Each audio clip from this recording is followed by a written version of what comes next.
Good morning, everyone, or afternoon or evening, depending on where you are. Welcome back to the SWED, the Software Engineering Day 2 at SimCorp Virtual Conference. My name is Julia, and I am Development Manager at SimCorp Product Development Unit. Yesterday, we had pleasure to learn from Roy Osho and Linda Rising. And today, we are welcoming you all to our third keynote session, Monolith Decomposition Patterns by Sam Newman. In his talk, Sam will share with us some key principles and number of patterns which we can use to incrementally decompose an existing systems into microservices. He will also cover off patterns that can work to migrate functionality out of the systems we can't change, which is useful when we're working with very old systems or vendors product.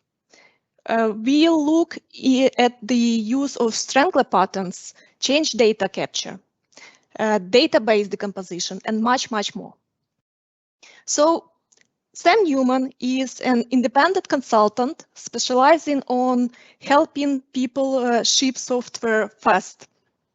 Sam has worked extensively with the cloud, continuous delivery, and microservices, and is especially preoccupied with understanding how to more easily deploy working software into production. For the last few years, he is focused on microservice architectures. He has worked with a variety of companies around the world, often with one foot in the developer world and another in the IT operations space. So this session is being recorded. During the presentation, you are more than welcome to ask all your questions in the chat function. And when Sam finishes, I will facilitate a Q&A session with your questions. So I really hope that today we again learn a lot. And I will turn it over to you, Sam. Thank you so much indeed. Well, thank you so much for SimCorp once again inviting me along to this event, and I'm really grateful that I'm able to share, well, whatever I'm about to share, not only with the lovely people at SimCorp, but also with people further afield. So thank you very much for coming along to watch my talk today. In advance, I do want to apologise if I do have to just periodically mute the microphone. I had the misfortune to get a mild case of COVID, which I'm just getting over, but it does mean I've got a bit of a lingering cough. Which so far is held off, but if I do have to pause to mute myself for a coughing fit, that's what's going on. You haven't lost sound. We're going to be talking about how we some ideas, some tips and tricks in terms of how we take an existing monolithic application and move it to a microservice architecture. I've written a couple of books about the topic of breaking apart monolithic systems. My most recent book, Building Microservices, the second edition, was released just a few months ago now, and I've been preoccupied with this topic primarily not because of it's an interesting architecture just for the sake of it, but mostly because I've been interested in how do we get software into production as quickly as possible, and that's often why I like using these types of architectures. Just to explain briefly for anybody that doesn't know what microservices are, what are microservices? Well, the way I think about them is as a type of service-oriented architecture, but an opinionated type of service-oriented architecture. We're trying to be laser-like focused on some specific aspects of this type of services architecture. Primarily, what we're focusing on is this idea of independent deployability. Independent deployability being the notion that we can target a single microservice, make a change to a microservice, maybe to implement some new feature, deploy a brand new version of that software, release that functionality to the users of our software, and that we can do all of that without actually having to change or release any other part of the system. To do this well, we need to adopt not only kind of the right architectural styles and principles, pick the right technology to allow for sort of independent deployment, but also adopt good practices around organizational structures and sort of how we think about releasing software as well. One of the inherent paradoxes with microservices, of course, is that we want them to be independent, but they also have to depend on each other. So microservices really don't exist by themselves. They exist because of the connections between them. So a system built of microservices is really about the interactions between them. And when it comes to defining the boundaries of our microservices, we focus primarily on the aspect of the business domain. And this is what drives our decisions around decomposing these microservices. And these ideas have been around since the very beginning of microservices. And today, really, I'm going to be taking some of these ideas and saying, well, how do we go from, say, a monolithic application over to a microservice architecture? And, this is often what preoccupies many people. Most people who are moving towards a microservice architecture are not starting with a blank sheet of paper. They're starting with an existing system. And they look at that system and they think, I want microservices, for whatever reason that might be. And so how do we go from something which is like a big, giant thing, the monolith, and move it to a microservice architecture? And, I've drawn a picture here of a monolithic architecture, which is kind of almost the simplest type of monolith you likely encounter. When I describe a monolith, though, I typically talk about it in terms of being a unit of deployment. If I have to deploy my entire system as a single unit, it is a monolithic system. This being the most simple example, where all of your code is packaged together in one big giant process, and all of your data is in a database. But monoliths can come in different shapes and sizes. Before we get into the detail of how we break apart monolithic software, we do, though, have to address the elephant in the room, which is the view of the monolith. People have started to view the monolith as being almost like a universally bad pattern. I think what's actually happened is that we used to use this word legacy to describe valuable software that was hard to change. And that's almost fallen out of the lexicon of words that we use as IT professionals. We don't use the word legacy anymore. Everyone uses the word monolith. And the problem with that is a monolith is a perfectly sensible architectural pattern in many situations. By sort of saying that a monolith equals legacy, monolith equals bad, monolith equals thing to be killed, we fall into the trap of always seeing this as a bad idea and something that always needs to be moved away from. And that's not right. The monolith is not the enemy. The monolith as an architectural choice is very sensible in a large number of situations. If anything, the majority of situations, and certainly many of the clients I work with, I end up sort of suggesting they stay with their monolithic architecture or move back towards a monolithic architecture. Our microservices should not be the default choice, but unfortunately that seems to be what's happened. And this is not necessarily healthy because microservices do have a degree of complexity associated with them, some of which we'll talk about in a minute. The problem, I think, comes somewhat because of, well, what's happening in the industry and to an extent, fashion and trends. I'm old enough to remember the saying, nobody ever got fired for buying IBM. Yes, I am that old. What this was about was this idea that, well, everyone bought IBM software back in the day, and late 80s, early to mid 90s. And the idea that, well, because everyone else is buying IBM software, right? So we should buy IBM software too, because if we don't, then, well, what are we missing that everyone else is understanding? And also, if we buy IBM software and it turns out not to work, it can't actually be our fault because everybody's doing it. So it must be an industry issue. This sort of decision making being driven purely based on fashion and what everyone else is doing is a great way to abdicate responsibility, a good way of not actually thinking about what you really need, just following the trends. It's important that you don't make it about fashion because some fashion trends are things that we can end up regretting significantly.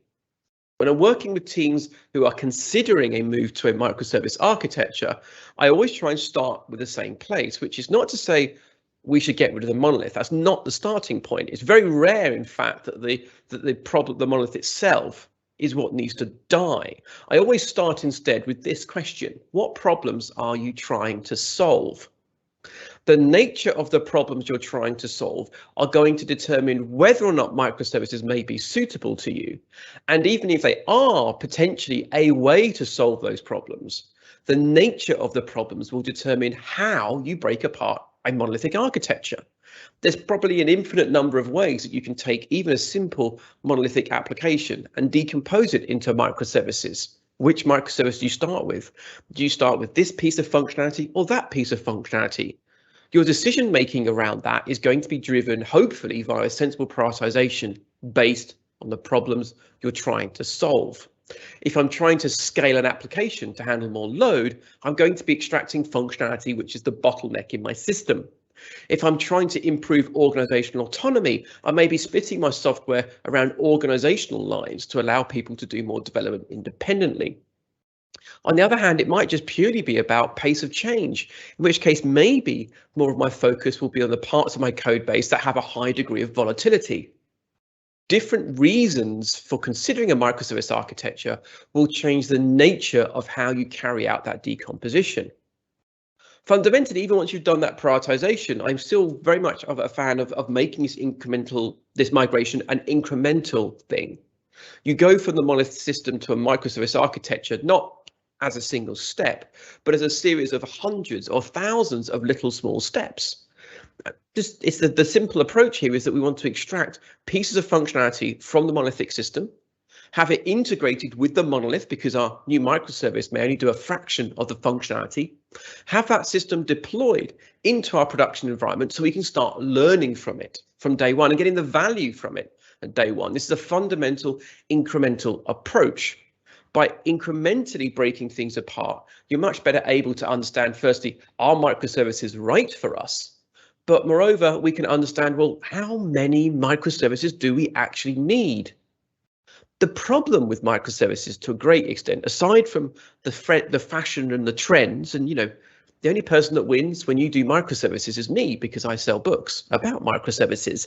Aside from those kinds of challenges, the biggest challenge I see with microservices is that a large amount of the problems associated with microservices are not really going to be that evident to you until you're in production. You won't appreciate the true horror, pain, and suffering of microservices until you're running them in prod. And I'm a great believer in making it okay for people to make mistakes. Human beings make mistakes. That's what we do. It's the inherent byproduct of creativity and innovation. Therefore, what we need to do is to encourage us to make the mistakes in a way that it has as little impact as possible. I would rather make a lot of little mistakes than one giant mistake. And so when I'm thinking about moving to microservices, if it turns out I've got something wrong or that microservices are a bad idea, I would rather discover that with a small step and a small mistake than a giant, huge problem. To paraphrase Martin Fowler, if you do a big bang rewrite, the only thing you're going to be certain of is a big bang. When you go from A to Z in one big giant step, you can expect some problems and, in the words of Martin, maybe some explosions. And, that might be fun in superhero movies, but maybe it's not a good thing to happen in an IT project. So if you're thinking about an incremental evolutionary approach to changing our architecture, then we kind of need patterns that support some form of incremental change. And so primarily here, I tend to approach architectural change in this way in terms of refactoring. Refactoring being something which changes the structure of our system without changing the behavior. And while we think of refactoring often at the code level, changing a method name or creating a new abstraction, we can also apply these ideas at the architectural level. If we can make changes in this way, we change the structure to achieve some other benefit from that new architectural style, but we keep the behavior the same in the before and after stage, then we're able to compare our new microservice architecture with the previous monolithic incarnation and confirm that, yes, it still works the way it used to work. Okay, now we're on a firm foundation. We can continue to change on top of our new microservice architecture. Given the constraints of time, there's lots of things that we could talk about together today. I want to focus in on the two patterns that I find most useful in supporting incremental change for architectural changes within the code sphere. The first pattern we're going to look at is quite a well-known pattern now. That's a pattern called the strangler fig pattern. This is often used in the context of helping people do system migrations. This type of pattern is actually inspired by a plant or a type of plant that you find predominantly in Australia. I used to live in Australia for many years and I love the place, but it is full of dangerous things like sharks, jellyfish, the weather, bushfires, and obviously Australian cricket fans. But one of the other things that we encounter are plants that have very vicious names. This type of plant we see here on the left is something called a strangler fig, which doesn't actually really strangle, but it's actually evolved that rather than growing like a normal tree, becoming a sapling in the rainforest and then growing up into a bigger and bigger and taller tree, instead this sapling actually wraps itself around an existing tree, using the existing tree that's already there to support itself as it grows upwards. The existing tree being something that can allow that new fig to grow more quickly and more rapidly. And we use this same pattern when thinking about this migrationary approach. We're going to take our existing monolithic application and wrap our new microservice architecture around it. We can rely and stand and be supported by the existing valuable monolithic system, which can implement the majority of our functionality as we incrementally wrap more and more new functionality around the old with our new microservice architecture. The beauty of this pattern is that we don't have to fully replace the old system. And in fact, early on, the majority of our functionality can be served by the old monolithic application. The way this works really is that as a call comes in to make use of the functionality in our system, that we intercept those calls and we divert those calls to where the functionality should actually be located. Is that functionality things that we haven't yet migrated? It goes to the monolith. Is it functionality that has been migrated? Well, the microservice architecture is going to intercept those calls and handle that on behalf of the end user. So in a nutshell, this pattern is around intercepting calls on the perimeter of the old system, our monolithic architecture, and diverting those calls to where the functionality is located. Now, when we're looking at sort of implementations like this, we're typically thinking about things that are kind of quite higher order piece of functionality. A good place for interception is sort of underneath a UI layer or at an API layer. So we're often here looking for things that are maybe towards the top of our call stack. This is a very simple little picture of an existing monolithic architecture, and we've identified some different groups of functionality, each of which are candidates to be extracted. This is the kind of thing that you might create as part of doing, say, a domain modeling exercise, for example. We've worked out, okay, well, these boxes represent the logical groups of functionality in our system, any one of which could become a microservice. And this is just for an e-commerce system, a very simple e-commerce system. When we think about candidate pieces of functionality that would work in terms of being extracted using a strangler fig pattern, we need calls that come into our system that we can intercept. So things like, invoicing or order management, so place order, raise invoice, these are calls that come into our system. We can capture those calls and divert them. And these work very well for something like a strangler fig pattern. I'll take you through one of the simplest example implementations of that, and this is what works well with any system that makes use of HTTP. So here we've got an existing monolithic application that is being driven via some kind of HTTP-based API. So this could be a headless application or a graphical application. And in this situation, we're doing our interception underneath the user interface pane. I've picked HTTP-based system purely because HTTP as a protocol is extremely easy to intercept and divert in a way which is transparent for the consumers. So these are changes that could be made in a fashion which is transparent to, say, the user interface. The first thing we're going to need is some kind of interception point. And so in this case, a HTTP proxy would be what we would the right tool for the job. Something simple. You don't need to use an API gateway for this. You could just pick a good old fashioned vanilla Nginx proxy. And what you would do is you would deploy that proxy between the monolith and the upstream calls, and you would push it into production. And at this point, all the proxy is doing is allowing calls that used to go to the monolith to still go to the monolith. So why would we bother dropping that proxy in by itself? We want to make our changes incremental. So by putting that proxy in place and effectively making it a no-op in terms of the changing in our system behavior, we can deploy that change and assess the impact. What could go wrong here? Well, have we got our proxy configuration right? Have we properly captured all the inbound calls? Also, we're here concerned about potentially the impact of latency. So can we assess the impact of adding an additional network hop? Because a proxy like this would add at least one additional network hop. So I drop that into production, run it like this for a period of a week or so before saying, yep, this looks good, let's move on. Then we start working on our brand new microservice. Now, in this case, we are going to divert functionality associated to the invoicing microservice, so the invoicing functionality. So we're going to create a new invoicing microservice. So create a brand new little hello world invoicing microservice that listens on the right ports. But whenever you maybe call that endpoint, all it's going to do is go, sorry, I'm going to throw a 501 not implemented error. Okay, so I've just got a simple, this is like you could generate with Spring Boot if that's your kind of thing. And you've got a little microservice running on your laptop and it doesn't do anything other than error, but it's a running service. And then you would deploy that into production. At this point, people are going, Sam, are you insane? Clearly, all that COVID medication has got to you and your brain is now dribbling out of your ears. You can't deploy unfinished software into production. And I'm like, of course you can. We do it all the time. By deploying the microservice into our production environment, we get to confirm that our deployment process works.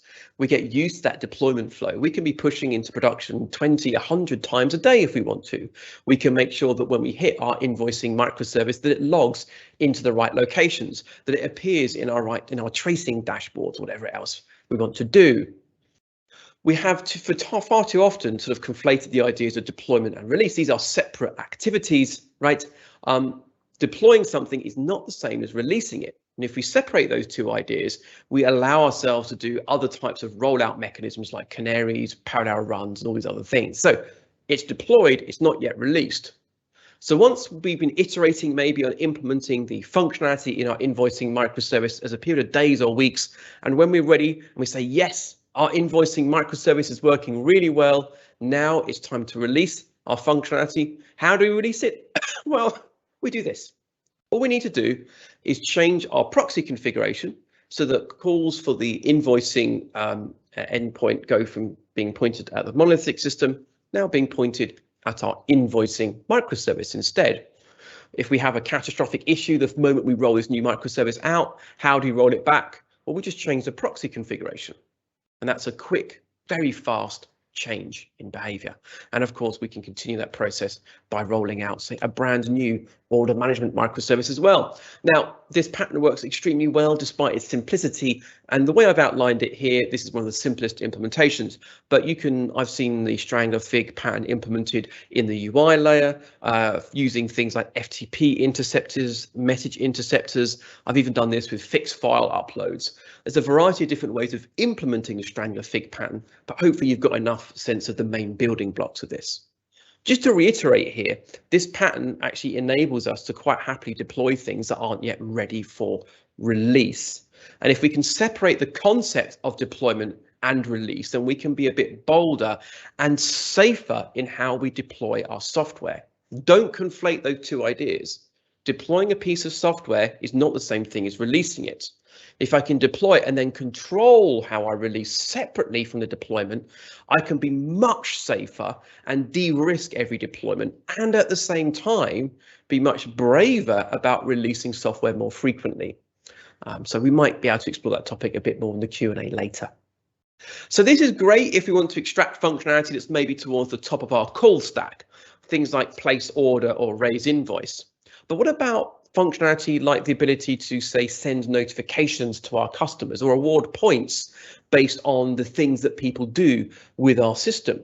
We don't have a call that comes into our e-commerce application here that says, give Sam 100 points. What actually happens is I place an order, and as a side effect of placing an order, I'm awarded points. So accessing that functionality, which is deeper inside that monolithic system, that's not something we can do by intercepting calls on the perimeter of our system. Instead, we need to use a different pattern called branch by abstraction. And in a way, we're still doing a form of interception, but we're doing that in a very different way inside the monolithic system, and probably making use of some fairly simple concepts from object-oriented programming. In a nutshell, what we're going to be doing is creating a new abstraction point inside our code base. And this is going to allow us to not only hide the ongoing development, so it gives us a place behind which we can be doing some refactoring and creating our new implementation, but it also gives us a switching point where we can basically say we're either using kind of the existing implementation, so what works inside the monolith, or we're going to be calling out to our new microservice implementation. At a level, this is basically just, object-oriented programming stuff. This is arguably, when you get down to it, Liskov substitution principle. So let's walk through how this works. It's not actually that difficult. The first thing we're going to need to do is to create some kind of abstraction point, because what we've got, right, is we've got the invoicing code and the order code, and right now these things send notifications to our customers when certain things happen, but maybe they directly call out to the right, SMTP libraries, or they use the Twilio APIs directly to send SMSs or whatever else it is. What we need to do is, rather than having them directly sending these calls, is instead have them access this functionality via some kind of abstraction point. For example, we'd say, look, rather than directly making these calls, can you not delegate these calls to, say, an implementation of a notifications interface? So we're going to create a new notifications interface and create two different implementations of that interface so that we can toggle between them.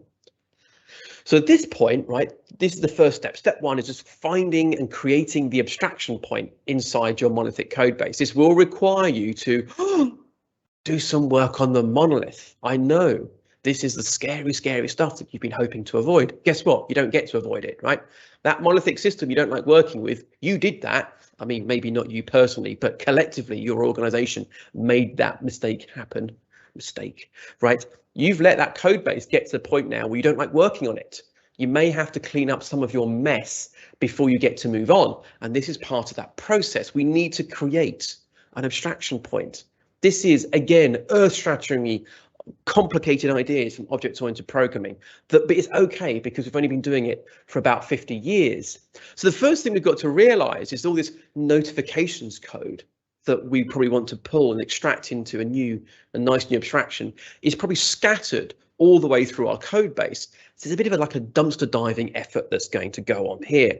If you're using, say, statically typed language, you're using, say, C# or Java, this is easy, and I'm saying the word easy in comparison to maybe working on a programming language like C or C++ or COBOL, heaven forbid, where actually finding where code is used is a bit more complicated. But you could do something as simple here as looking for uses of certain APIs and identifying where these calls are being made.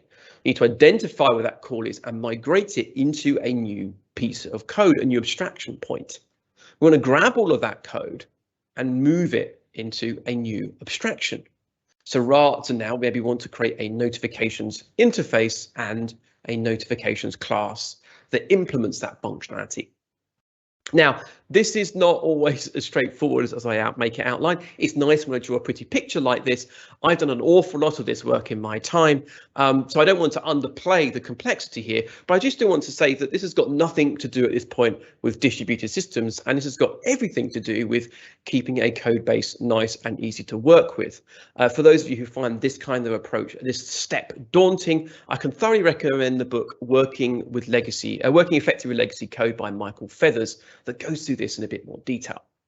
So step one is we've created our abstraction point. That's great. We're off to a good start. Now we're going to start working on a brand new implementation of our microservice, which is going to be the implementation that calls out to our new notifications microservice. So this is just going to be a different class that's inside our monolith that is going to, when called, actually just delegate everything to an external microservice. And this class is going to implement that same notifications interface. We can check this code in even before we finished it. It can still just, whenever we call these methods, it can throw not implemented exception. And that's completely okay to deploy that code. You deploy loads of code with every single deployment that you don't actually use. In fact, I would guess that you deploy millions of lines of code with every single deployment that you don't actually use in production. Think about all the standard libraries you're shipping, all the transitive dependencies, right? So you can be iterating, refactoring this over a period of days, weeks, months even. You can continue checking it into mainline. You can continue deploying this software, and it is all safe because that work is hidden behind this abstraction point. It's only once we're ready to go live that we just need to switch over. And that switch over is something that you'd like to do with, say, a feature toggle. Now, if any of you have used something like dependency injection principle, and you may even use a framework for managing your dependency injection, you can see how easy this process can be. just sort of wrapping your dependency injection configuration with a simple feature toggle makes this process very, very easy indeed. Once you're happy that your brand new your notifications microservice is working well, you can then kind of clean this up and remove the old functionality, which is kind of great, right? Because you're making your monolith a bit easier to work with. On the other hand, of course, if you hit a problem at this point and you say, oh no, our brand new notifications microservice is not working in the way we expected, well, we can flick back just by changing the toggle value. Again, feature toggles are things that we can change kind of in the live running system. I've got lots more information about feature toggles and things over in my books, but so I won't go into details about how that stuff works today. But there are some great articles out there about how it works. And if you know more, I can thoroughly recommend this article by Pete Hodgson, where he explores this in more detail. I'll make sure you get a copy of these slides available to you if you want to go into more detail on that. So this allows us to kind of take our functionality, incrementally extract it, and move it over into our new microservice architecture. And I said there's also some interesting things here that can happen in terms of, if we can separate deployment from release, we get to do some interesting things. We open up the possibility of things like canary releases or parallel runs. For example, I could have both implementations of this functionality live at the same time and divert, say, 10% of the traffic to the new implementation, 90% to the old. There's all kinds of interesting things that you can do, but this is only possible because we're separating our concept of deployment from that concept of release. So this has been kind of good, right? We've talked about the strangler fig pattern to help, kind of intercept calls on the perimeter of our monolithic system.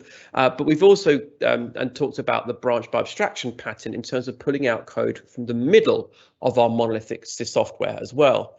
But so far, all we've done really is talk about the code side of things. And that's the problem, because as many of you will hopefully already know, when we think about microservices, we don't just think about microservices in terms of being, the code side of it.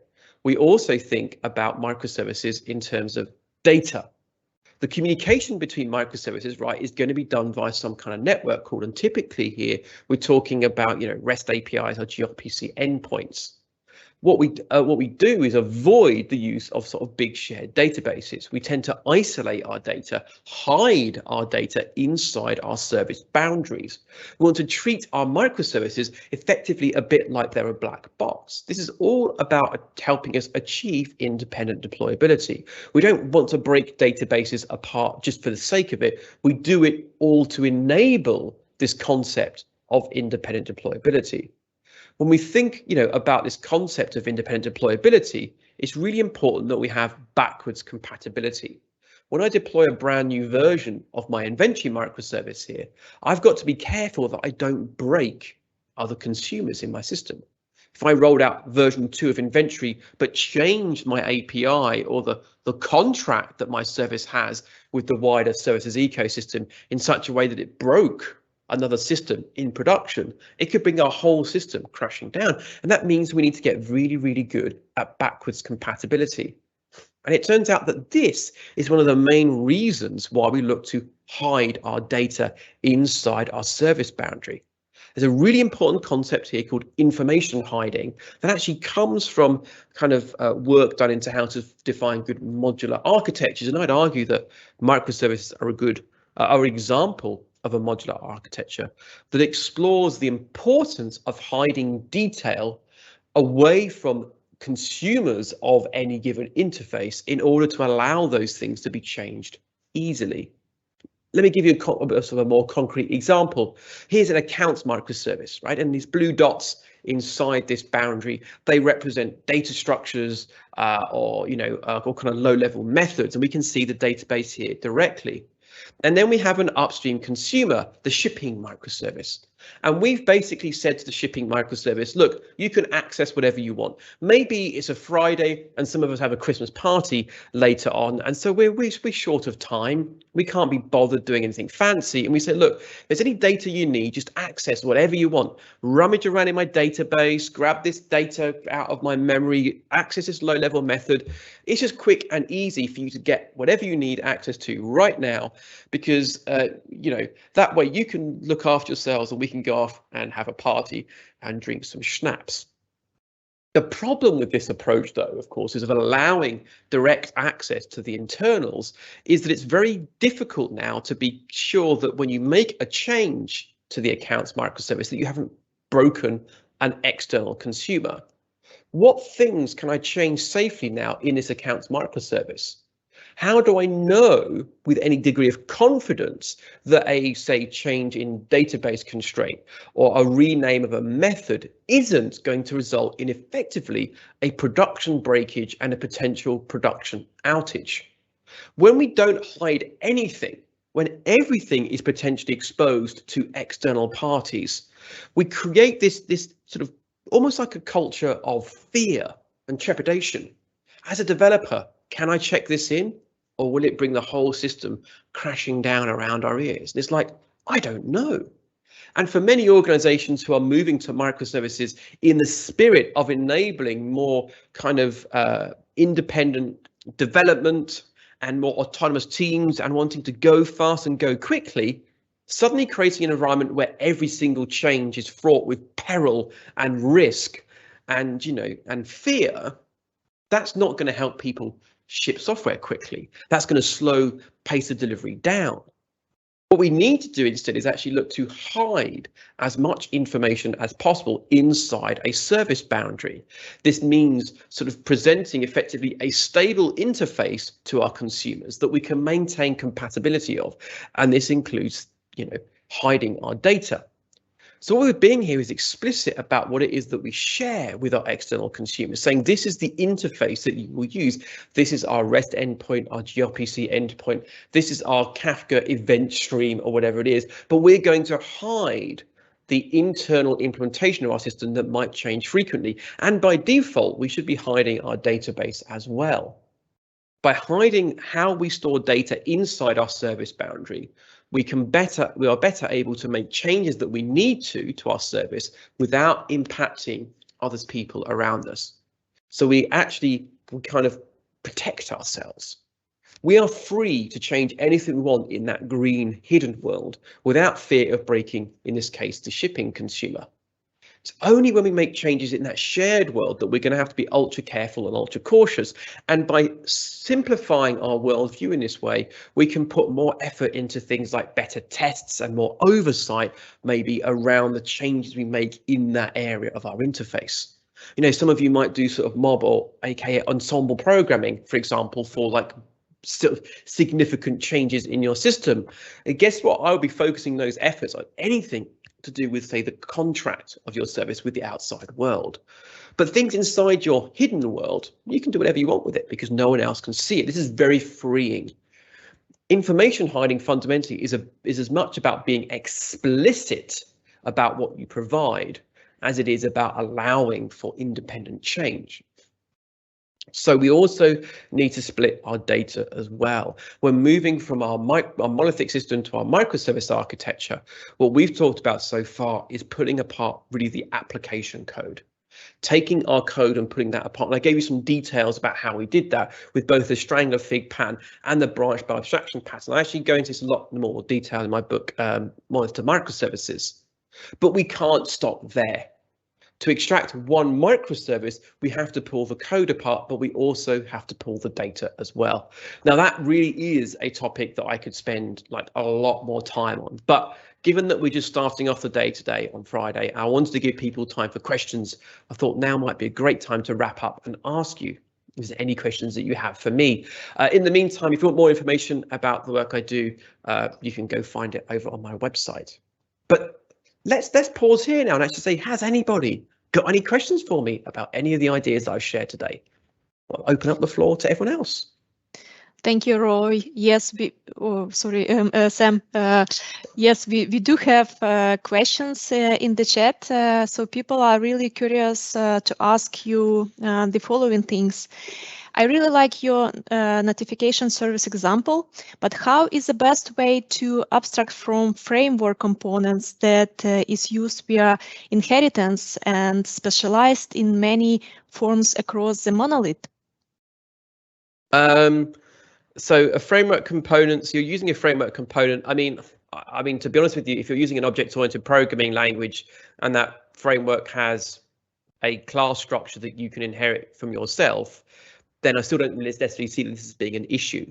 So if you have to create a class that implements the framework classes, then I think you can still solve all these problems. There may be some nuances here that I'm missing, but I've certainly did this with the sort of pre-Spring Boot type stuff. It was always fairly easy to do. I think it becomes a little more challenging in situations that make, I think actually where I've had the most trouble, this has been actually now in programming languages as multiple inheritance. But I still don't think this is an issue. I mean, fundamentally, if you can create an implementation of a class and then you can delegate to other classes under the hood, I don't necessarily think this is going to be the issue. The problem is often creating the initial abstraction point in the first place. And with a framework, you've often got those abstraction points already. I think a bigger problem is when the framework in question is very all-encompassing in nature. A good example would be, say, the Rails framework, right? So, you know, if you're trying to move away from Rails as a whole thing, yeah, that's tricky. In that situation, you end up having to go much finer grained and like extract different parts of it. And in some of those situations, we've got a more all-encompassing framework. You might be forced into making bigger slices of decomposition you might otherwise like to avoid those problems. Thank you. If you are allowed, yeah, we still have time for a couple of more questions. The next one is, how much can domain-driven design contribute to the decomposing of the monolith? And how much sense does it make to attempt this without a mature domain model? So I think first thing to say is I think it can be very useful. I think the domain-driven design type exercises, I like using event storming as a technique, can be very useful in helping you get a sense of the logical domain model that your monolith already implements. And that can then help you in understanding a good to-be state. So I really like using it. I think it's also effectively useful for helping identify your ubiquitous language, which in turn can help drive your API design. The concepts of the bounded context map really nicely to modules that practice information hiding. So those ideas of bounded context to microservice boundary work really, really well. I like doing it. It's great. That word mature domain model, though, let's pause for a moment on that. People get obsessed by this. The goal of having a domain model isn't to have a perfect domain model that is absolutely kind of intricate and knows every single thing we do. That's often not what you need. What you need is a good enough domain model to help drive the next bit of development, the next bit of delivery. No domain model is going to know everything about every single part of your system. And look, every domain model is also quite subjective. What you need is a good enough domain model to help drive the next bit of development. You probably have an idea about what part of the system you might want to extract. You want a vague understanding about how most of your system works and a detailed understanding about part of it. So don't obsess about having the perfect domain model. Get a good enough domain model and understand that your view of that domain model will change over time anyway. So bootstrapping it with a good, day workshop where you get people online, get that initial model out, iterate on it a little bit, but like we're talking about like a couple of weeks, absolute max should be all you need just to give you some framing before moving forward. But don't obsess about getting every single last intricate bit of detail documented, just enough to get going. Thank you. We had much more questions, but I hope that we can answer that offline also. But just as a last one, if we can, SimCorp is changing the architecture from a two-tier to three-tier structure. How does it relate to the microservice architecture? If you can give us insight on that. This is probably a wider conversation. Often when people talk about tiered architectures, they're talking about layered architectures. Thinking here bimodal IT, pace layered architectures. I think in general, layered architectures are not a good idea. Now, it's very possible, not knowing the details of what SimCorp are doing, that I'm misunderstanding the terms tiers here.